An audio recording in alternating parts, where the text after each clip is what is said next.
HPV is the most common STD out there, but many people don't know much about it. Luckily, our guest is an expert. Dr. Rachel Hartline travels the world teaching providers to screen and diagnose HPV. In this conversation, she talks about the importance of preventing HPV and shares some real-life stories about the effects of the disease. This is the Inspire Health podcast from Upland Hills Health. I'm Caitlin White. Well, doctor, start us off today with that big question right at the top. What is HPV? Yeah, HPV stands for human papillomavirus. So it's a super duper incredibly common virus that exists in the world and can infect humans. Certain strains of HPV can cause common warts, certain strains of HPV can cause genital, anal warts, and certain strains can cause cervical cancer and head and neck cancer. Well, you've done some incredible work addressing HPV, like we mentioned in the intro, traveling the world to help providers learn more. Can you tell us why you got into this field and just why you're so passionate about it? Yeah, in general, I love doing that work because it empowers people in other places to continue their own education. It's not dependent on me when I'm not there. But what I really love about it is that it's like an entirely preventable cancer. Like no one should die of cervical cancer, and we have the tools to make that possible with not a lot of technology and with just some simple education. And so I want justice for women around the world and them to live full, fulfilling lives without the specter of cervical cancer. Absolutely. I love that. So with all of these travels, tell us some more details about the work you're doing across the globe, like boots on the ground. What's a day-to-day look like in all these places? So my residency partner and I actually started doing these travels during residency, and Nice. probably COVID was certainly quite disruptive, but our goal is to go like once every year or two for a couple of weeks to a location that this organization we work with kind of has picked places that are both trainable and have high cervical cancer rates, and we train providers there by seeing just bunches and bunches of women on sort of techniques to look for changes that either might reflect cervical cancer or precancer is usually what we're looking for and treating at that time. So it depends on where we are and kind of what's going on in the country, how busy it is, but usually it's seeing lots and lots of women, maybe giving them their first pelvic exam and training providers on how to do that well. Beautiful.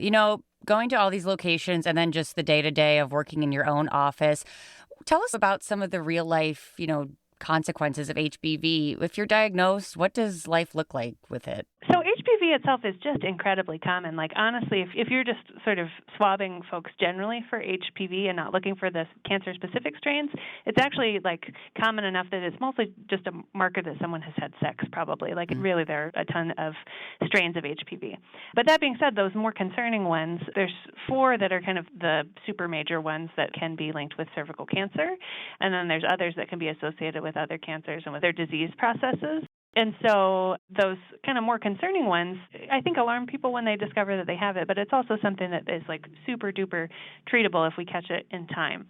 When I have a woman who has an abnormal pap smear with a positive high-risk HPV result, that's one of the things I like to sort of make sure that they understand really well is that, I would rather she not have it at all, but it's usually something the body does a good job of taking care of, and it's just something we need to watch a little bit more closely. That being said, the real-life example that stands out probably the most to me is, not quite 5 years ago now, my father-in-law was diagnosed with an HPV-associated head and neck cancer. He had just some really kind of lumpy spots in his neck, and I remember I was on vacation, and my partner who sees him called me and said, I don't know what this is, but I don't like it. It's not good. And it turns out that his lymph nodes were swollen, and they were swollen because there was a lot of HPV kind of causing a reaction in those, and there was cancer growing there. And he's doing quite well now. He's in remission. It hasn't come back, but it was a terrible treatment that I would not wish on my worst enemy because it is just really a rough disease to make go away. Necessary to remember those other iterations of HPV. Thank you for that. Now, you mentioned that HPV is preventable. Can you tell us about some of the ways that we can, keep ourselves safe and just keep that in mind?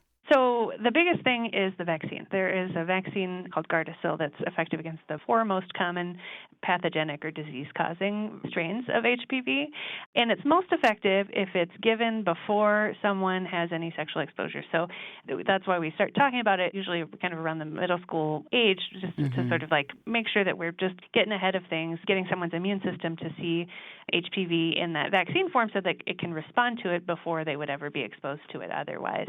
It's really quite effective. What we know about the vaccine is that it reduces the risk of cervical cancer because it helps your body know how to fight off HPV if it was to encounter it. although it doesn't change our screening recommendations, we still are looking pretty assertively for kind of abnormal cervical cells and treating those when we find them. But HPV vaccine can lessen the chance that will happen. Okay, thank you.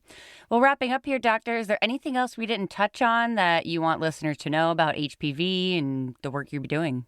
Yeah, I guess I mostly just want people to know that it's something that if you have it, it's very manageable, but the thing to do is to not ignore it. The thing to do is to deal with it, to be monitored and checked and get the vaccine. So we start talking about it for kids in middle school, but it's actually been approved in adults now as well because we've seen that it does reduce the risk of other cancers and it does lessen the risk of those problems later in life as well. So I would encourage everyone who's eligible to get vaccinated and prevent those problems down the line. Well, doctor, thank you so much for your time and for your dedication to your work. We so appreciate hearing all about it. Talk to your primary care provider and ask if the HPV vaccine is right for you or your child. If it is, make an appointment today. Do not delay. This has been the Inspire Health podcast from Upland Hills Health. I'm Caitlin White. Be well.